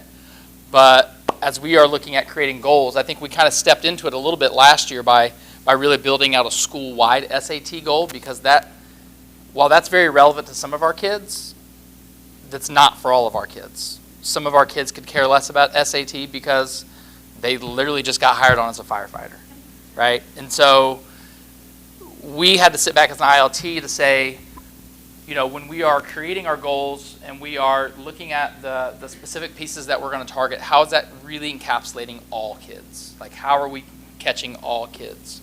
Not just the kids who are going to IU, but the kids who are literally going to Alro Steel, or the kids who are coming right out of high school to go to continue working at Walmart, or whatever it is that they're doing. And so I really like how the state of Indiana has really kind of mapped out the GPS indicators, because we looked at all those GPS indicators as an ILT, and we said, if we put all these, I drew a really nice umbrella. It's my Russell Crowe beautiful mind moment. And this was our umbrella. Can this encapsulate all kids? And so through that, we've been able to identify that, yes, if we create goals that are centered around SAT, that's going to catch some of our kids. But if we also create goals around college and career coursework, that's going to pick up some more of our kids. And if we keep kind of dialing down these indicators, like, it's going to be that safety net for all of our kids. While FAFSA might not seem like okay, you got a FAFSA goal, but at the end of the day, FAFSA helps eliminate financial barriers for our kids for post-secondary education. So it is a goal of ours that we get our kids to complete that, because just because they're not turned on for college right now or some sort of post-secondary instruction doesn't mean they're not. So our goal, kind of our overarching, when we identify and analyze points of equity and inequality and break down barriers, then we will increase students' access to success in the 6 Indiana Graduates Prepared to Succeed indicators. And we're going to measure this by, these are kind of the big ones that we pulled out. We want to increase our graduation rate from 86 to 88%, which will put us above the state average, which is what we're shooting for. We hit the state, right, pretty much at the state average this last school year. So thanks to Robin, Dee Dee, and Steph, and for all your kids in that graduating class last year. There might be more, I don't know. There were a lot of you guys last year. So we're looking to continue to grow that. And our big metric are our kids competing with everybody else in the state of Indiana, because our kids, there's absolutely no reason they shouldn't be. So the big one, increasing that graduation rate up to 88%. As well, we use, well, I won't jump too far ahead, but looking at SAT, increasing the percentage of students who are passing both benchmarks from 13 to 23%. We saw just a 1% increase from last school year, from the prior year to last year. The state saw literally the exact same increase. So we were pretty much, our growth there was right on kind of par with the rest of the state. Like my colleagues, the SAT exam, it's very difficult. Like their kids are navigating with some of the iLearn and iReady. Like the high school kids, it's just as heavy. We use Horizon benchmarks for 9th and 10th grade, and it's almost like a PSAT exam, but just a little bit more accessible for our kids, and we can analyze the data a little bit more effectively with our staff. We want to increase the percentage of students completing college and career coursework from 12.5% to 17.5%. This data is very new, so like this data is like as fresh in the last It was like 5 hours ago. Like 5 hours ago. Like we are digging this data out because these are the kids who are engaging in those specific college and career coursework courses, which we want to increase. And then lastly, increase our FAFSA completion rate from 35% to 90%, just to help kind of eliminate those financial barriers for some of our kids. It's not work that we do alone. It's tough work. We're under a deadline with our kids. We don't have the ability to grow. We don't have the luxury of saying like we're going to grow you guys 4 grade levels in math. Like we don't have time for that. 9 weeks are approaching, credits are approaching, and if kids are out, a semester, they're behind. They're off track for graduation. So it's a big task. We wonderful staff at the high school and our instructional team. So proud of where we are. We still have room to grow. That's over. We got another batch of kids we're working on now. So questions? Perfect. So, in an effort to not keep us here till midnight, I do want to make the offer that if any of you would like to sit down, the first thing we're going to do is we're going to get some sample questions from all grade level for you guys to look at. And we will have that to you very quickly, so we'll work on that. The other thing is, if you have any questions, because I'm going to share this presentation with you guys about any of it, and you want to sit down and talk about it, or you would like more information, we want to be totally transparent about what we're working with. We're going into our second year of full implementation. These goals are phenomenal. The work that's happening with these instructional leadership teams, the principals, instructional coaches, mentor teachers, is phenomenal. So don't be afraid to reach out. You're not bothering me. You're not bothering us. I mean, they really, especially these principals, they love to talk about data. They really like it. Except for maybe Ryan. Ryan doesn't. He'll send you Kathy. It really does have help having staff and stay. It does. It does. I will tell you, in full fairness, middle school was full field testing last year and was the only one that was fully implementing a student strategy because they didn't need to spend, they were ready. They have veteran staff there, and they were able to not spend as much time on a brand new rubric that our other schools had to. I also want to point out, I'm not sure if Dr. Amick has shared this, I'm sure she has, but we have the highest number of students with IEPs in Marion County. Little Beach Grove does, right? And so when we talk about interventions, it's a necessity for us. When we talk about tiering the support we give, it consumes the instructional leadership teams to think about moving children. So that's where I want to leave that. The challenges, you're not going to hear a lot about the challenges, but you are going to hear a lot about the interventions. I'm super proud of these people. Again, I cannot say it enough. The fact that we are meeting our growth expectations, phenomenal. This time next year, it's going to, I'll tell you what, if we can all get 5s and 4s on our growth, that teacher payout is going to be closer to $750,000 that we pay out in on top of their regular salary. So proud of you guys. Thank you very much. We're good to go. Today was a really special day. If I can wrap it up just really fast, I just feel like I want to say just a couple things to this end. But when we learned that we were recipients of the TSL grant, which we are blessed to have our instructional coaches as a result of that grant, we collectively, as a leadership team, sort of looked at each other and we said, boy, I can't wait until this time next year. We're going to get to see all of the progress that happened over that year. And then we said to ourselves, boy, we can't wait to see what we're going to look like this time next year because we had our instructional coaches in place. And what happened as a result of the 2 years of sort of planning and then implementation, and then now where we are today, we say to ourselves again, we can't wait until we see where we are next year, right? Because all of this work is intentionally pragmatic. It is focused and deliberate, and it's slow. And that's because it's being done right. And getting it done right takes time. As you have seen, about every element of a transformation of a school district is happening here.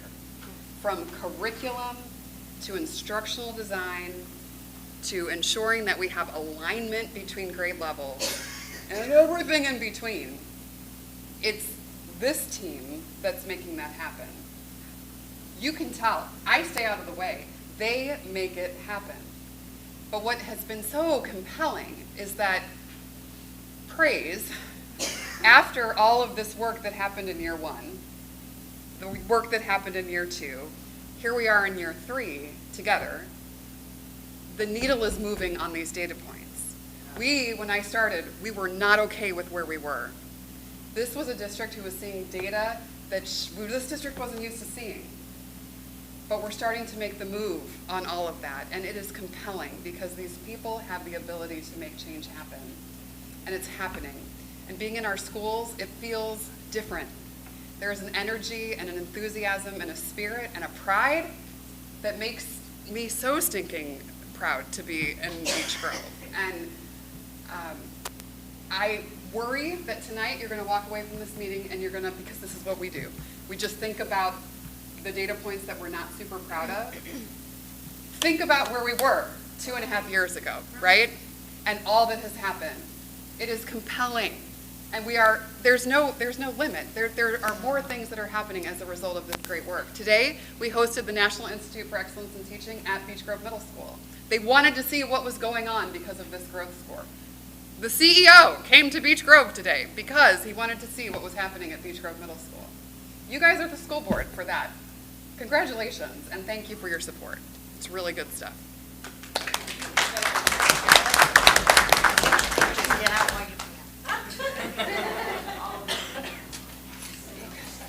Go home, guys. I think that's good to go. Mrs. Herron, could you stop for a minute?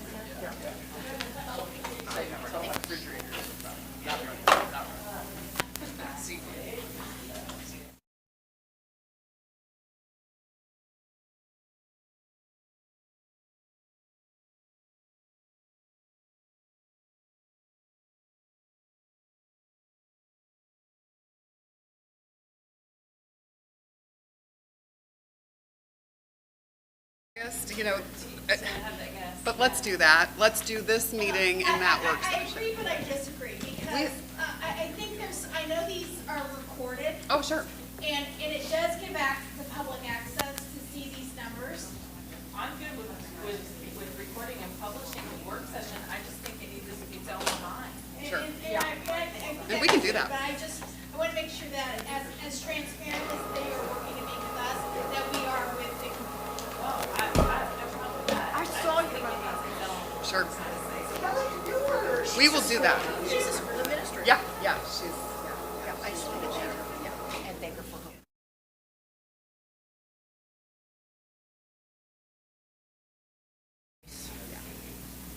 I love that idea.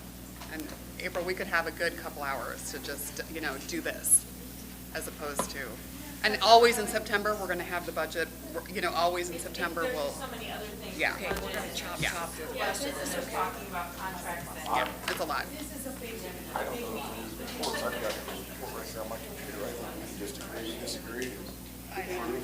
Yeah, if there's, then I don't think we'll have any lingering. I sent you the personnel reports, okay? Did somebody, yep, they can. Well, that's what I'm gonna do.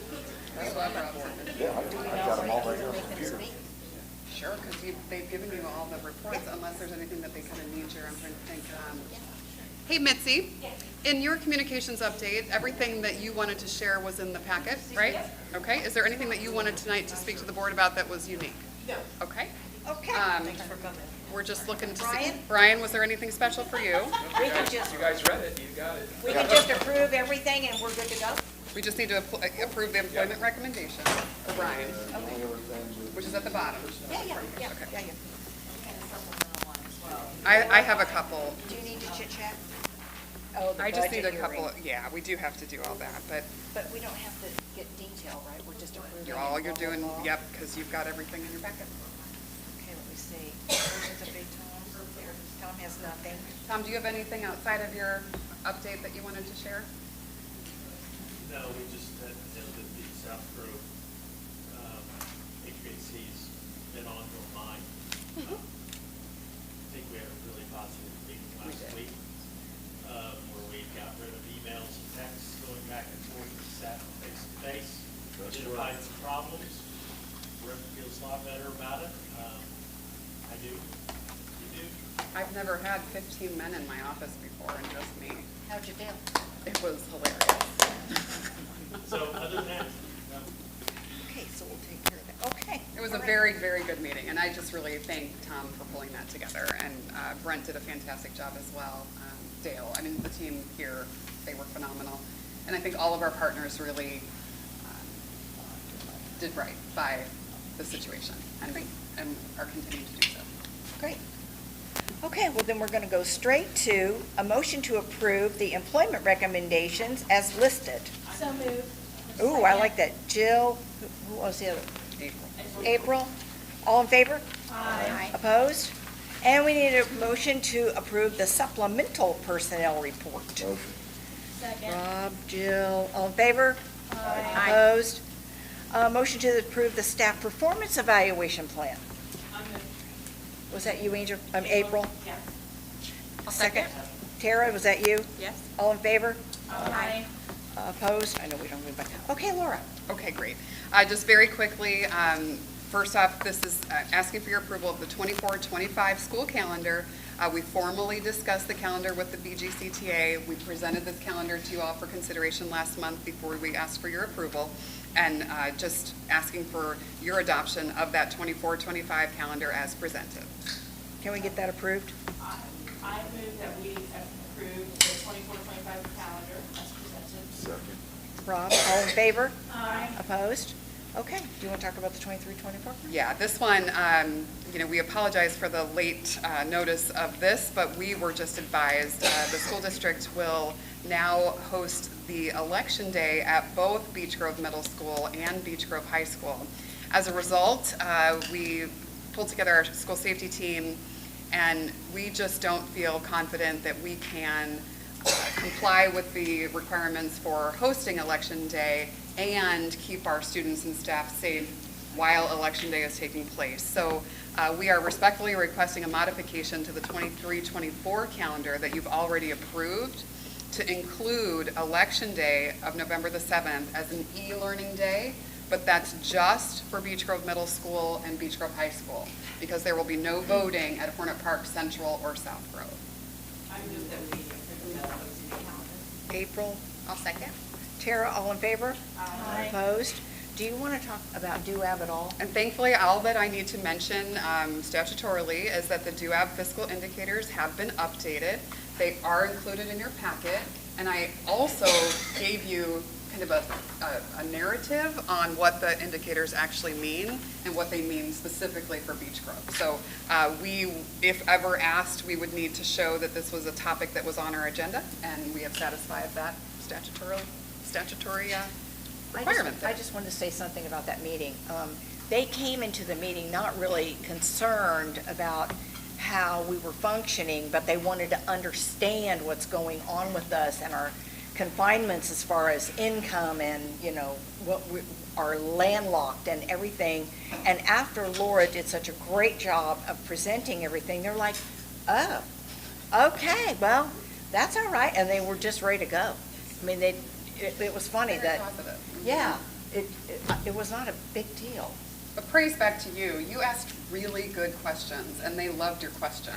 I'm always asking questions. That's They my want to see that problem. the board understands and is involved, and surely, you all evidenced that when we met with Steve Horton the other night. You get it. You get our gifts and you get our challenges, and that's what they wanted to hear. So, good stuff. Okay, do we have to do slides for the budget hearing? Those were in your packet. Okay. And also Julie has emailed those to you all in advance. Okay, can we get a motion to open the 24 budget hearing? Rob, April, all in favor? Aye. Opposed? Open comment from the public. Everybody went home. Motion to close the 24 budget hearing. So moved. Jill? And Beth. Beth? All in favor? Aye. Opposed? Bus replacement plan, do we need to talk about that at all? That was all included in your packet. If you have any questions. Did you feel like you need to explain anymore? Okay. We need to open the 24 bus replacement plan. I'll move that we open the bus replacement plan hearing. April. I'll second. Jill, all in favor? Aye. Opposed? Open comments from the public. Once again, everybody went home. A motion to adopt the 2024 bus replacement plan. I'll make said motion. I'll second. Tara, April, all in favor? Aye. Opposed? Motion to close the 2024 I bus move to replacement close. plan. Beth, all in favor? Aye. Opposed? Capital projects hearing, do we need any dialogue on that? Motion to open the 2024 capital projects plan. I'll move. Thank you. April? I'll second. Tara, all in favor? Aye. Opposed? Open comments from the public, once again. Motion to adopt the 2024 capital projects plan. I'll move we adopt the capital projects plan. April? That's seconded. I'm sorry? Beth talked at the same time as April, so. Oh, okay, we'll let Beth second. Okay, all in favor? Aye. Opposed? Motion to close the 2024 capital projects plan. Who did that? April. I'll second. Tara, all in favor? Aye. Opposed? Mr. Gearhart, we don't have operations update. Minute and claim. Motion to approve the minutes of the August 8th Can we meeting. do these together? Yes, I so and the move claims. to approve the minutes and the claims for the 2023 meeting. Yes. August 12th. Rob, are you the second? Yep. All in favor? Aye. Opposed? Quotes, bids, donations. Motion to approve the donations, which was really nice. The National Guard gave the athletic department $2,500, which I think is awesome. And the Education Foundation gave $200 for giveaways for the Fall Festival. So would you approve that, please? I move to approve the donations. Jill? April? All in favor? Aye. Opposed? Motion to approve the fundraisers. Gosh, we had a couple. I'll move that we approve the fundraiser. April? I'll second. Jill, all in favor? Aye. Opposed? Jill? They're building things at C9, the welding building's moving along, footers and headers and all of those things are lining up appropriately. Now, Good thing. I will not be attending the meeting on Thursday. April will be there in my stead. I did end up missing last week or last month due to an unforeseen illness thing that happened. So, but everything's moving along. Cool. Anybody, any comments, concerns, questions? Motion to adjourn? Motion. Rob? Just have a few things on our work Second. session. Thank you. Jill, all in favor? Aye. Opposed? Okay, good night, everybody. Thank you. Couple was of a things quickie. here for work session.